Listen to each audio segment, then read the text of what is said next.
lot of respect for every opponent, not just Magnus. You have to lose all respect in Armageddon. You need to flag your opponent. You need to use the clock as a weapon. And right now, Magnus, he's been shielded with increment, doesn't have that anymore. So Liam has to play quickly, play sharply, and just say to Magnus, you know what? I may be a solid player, but here I have to go all in. Queen's Gambit decline, something that he's used to play. Yeah, E6, right?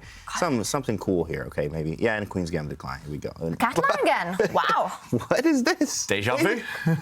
Another Catalan. And Magnus is the one thinking early doors. It's a bit surprising. His last black game, he equalized very, very easily. And I would say, if it's not broken, why fix it? And, OK, why is he thinking? It is a race against the clock. I think it's a bit psychological, because Magnus is not one of the players who likes to repeat the same opening over and over again. So even though he had success with it just a moment ago, he says, I'm not going to play the same line. And this is actually what both players want. Magnus well prepared, but for Liam, it's not just a simple, straightforward, symmetrical structure. In fact, White has the bishop pair now, but White's pawn structure is a bit compromised. I find that this is a very cool way to actually kind of almost neutralize the Catalan here, but at least we get to get rid of that ridiculously strong bishop on G2 if you ever move the knight. You don't have a knight C3 coming. I mean, Black's just first choice. I mean, all the way here. Now, I do like White has the bishop pair. You can try to make some problems, obviously, try to get E4 in. That's what you want in Catalan anyway. Maybe play bishop to B2, rook B1, but Black actually is just totally fine in this position.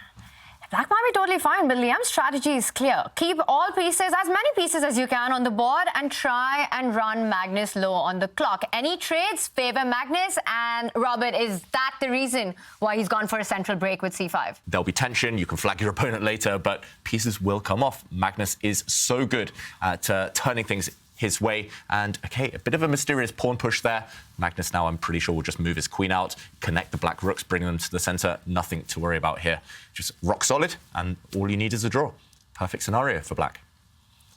Brings his queen out, as expected. Yeah, rooks are now connected. I mean, I'm finishing my development. I'm feeling good. The C file is going to open. You got weak pawns here. Neutralize the Catalan bishop. This feels like a disaster, I'm not even going to lie, as a Catalan player here on takes. I mean, what is this? I'm supposed to play for a win here, guys. My queen's off the board. How do I, this is over.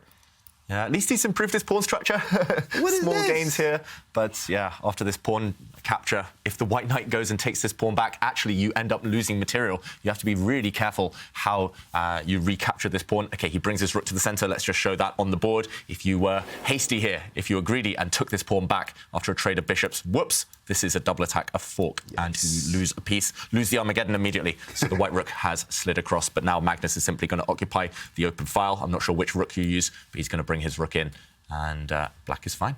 There's just nothing to target in Black's position. White is the one who's down a pawn temporarily and has to protect other pawns. This has not gone Liam's way, and I don't think this is bias. I think it's just objective evaluation of the position. Liam himself will be the first to admit that this has not gone the way he wanted, and for Magnus, his moves are quite straightforward, which means he's not even going to get into severe time trouble. Unfortunately for Liam, he's playing somebody who does not lose very often, and to win on demand is difficult against anyone, but Magnus Carlsen, sometimes impossible. Right, and you're trying to squeeze the squeezer, right? It just doesn't work that way, It's very difficult, especially in a must-win situation. If this was okay, if you're okay with the draw, that's cool, but not in this situation. I think this opening choice definitely is not going to be, he's going to be kicking himself for this one. Against Liam's repertoire, he's clearly done his homework against the Catalan Magnus. And Liam, meanwhile, because he was maybe affected by those mind games, chose wrong in the opening. He chose an opening that Magnus knows everything about. You need to catch him off guard. You need to provoke him if you want to take him down. He does have this unique ability to get into his opponent's minds, where we see him outbid in the Armageddon time and time again. What was most impressive was the margin that he did it with. Disadvantage that Liam had and stayed throughout the game. So he realized Liam can't bid that against Fabiano. If they repeated that, he wouldn't bid it against Magnus, so he learned from it. Playing that active position, he never got the kind of positions that he would enjoy playing. And here we see the pieces are being traded off more and more, which means it is advantage Magnus because he needs just a draw. Robert, just taking your point, following up on that point that you mentioned, the biggest problem here is that a draw just doesn't suffice. I think Liam should have played the London system, of course, because he does have a London course. He has one of the best chessable London courses, right? You have other ones too as well, but his is one of the best, especially as a Super GM2 as well. Very great, system. I think he probably should have went for that, just to maybe play something different, get some different positions here, because this was Magnus had no trouble at all. Blitzed the moves out. I mean, he barely used any time. Then he started with 10 minutes, right? This one, it is hard to imagine White creating anything, and we see the clocks are leveling out as well. David, is there anything left in this position? Can White create something with that lone bishop? Well, that's going to be traded off as well now. Yeah, I think the question is, can Black win? Can Black play for more? Look at those beautiful Black knights in the center of the board. Look at that beautiful Black rook. Just X-ray vision across the second rank. It looks like it's holding together by a thread for Liam. It should still be a draw, but it might be Magnus getting enthusiastic, getting excited here. Yeah, Magnus has done enough. Just about enough, but enough to progress. He probably should have taken down Hikaru Nakamura yesterday. It was just unfortunate for him, misfortune in that endgame that he couldn't break through and made a slip there. But I think that players who are very solid, we often compliment them for their precision. They're really hard to take down, but when they need a win on demand, they often struggle to get it because they don't go outside of their comfort zones. Also, they can play solid, which helps in situations like this, as Magnus is showing. Really cynical chess, but it's effective chess, just trading off the remaining imbalance. Now the knight for bishop imbalance has disappeared. Symmetrical pawn structure will ensure a draw here. Magnus, though, setting up tricks, setting up potential traps. Maybe the pawns will step forward, kick away the white king from the defense of his knight. Liam has to be careful to hold this one. Wow. Is just saying that I had this in the bag the whole time. I think Liam kind of knew that too, in a way. I mean, he is down. You know your opponent, your record against opponents here, but he's going to fight, and I mean, he did, and it's not looking good though for Liam. By giving up his rook. The white knight is a bit stuck, a bit pinned. If it had moved on this last go, then nice rook sacrifice. Rook takes pawn, check, and a nasty fork. This is what white has to watch out for.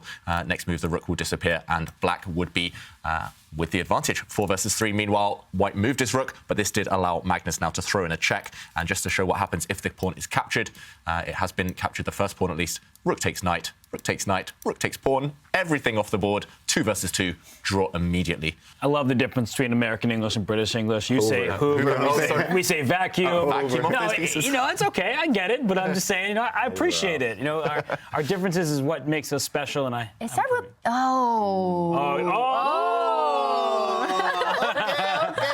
Okay. Wow. And I think just to point it out a little bit, that there was a nasty little trap there set up, David.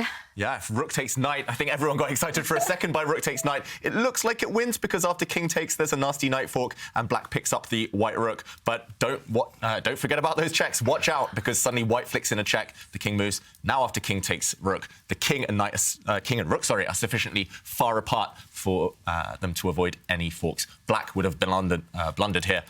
Trickster gets tricked, as they say. Instead, we go to this position. Liam's kept the knights alive. He kept the game going. But the problem is he's still stuck the black rook along this rank. Look how strong it is, just keeping white completely tied down. Black's knight holds all the other pawns, and still no way to make progress for white.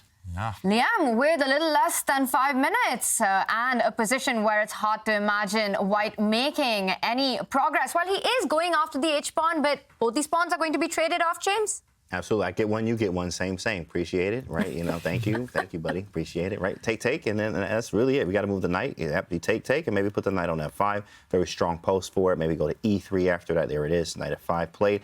And I mean, there's no way I'm losing this game unless, I mean, even knight G3 looks good too. I think we'll see him again. 100%, and we've seen him have a great performance in the past seasons of the Champions Chess Tour, but it just feels like, Robert, that in these formats, being Mr. Nice Guy, it doesn't help.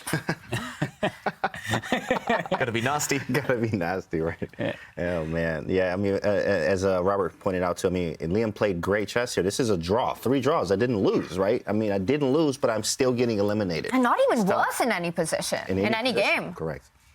All right, rook e1 played, defended the pawn, black advances the king. Liam is going to play it down, but we can't even imagine a possible flagging scenario here. I can. He'll get flagged. I mean, he's the one who's down a lot of time now. But you know, credit to him. He keeps trying to find ways to keep the game going. But unfortunately, against Magnus hasn't given him an ounce of hope. White's pieces are tied down. Black's pieces are more active. And they both known what the result was likely going to be from an early stage. But for Liam, he kept going. And finally, there is that exchange sacrifice, liquidates everything. Yeah. Yep. A knight fork picks back the material, gets that white rook, and we will see, I think for the 3rd time out of 3 games, king versus king. Dang. That's how close it's been. How strong That's he how is. hard they fought, and Magnus does progress.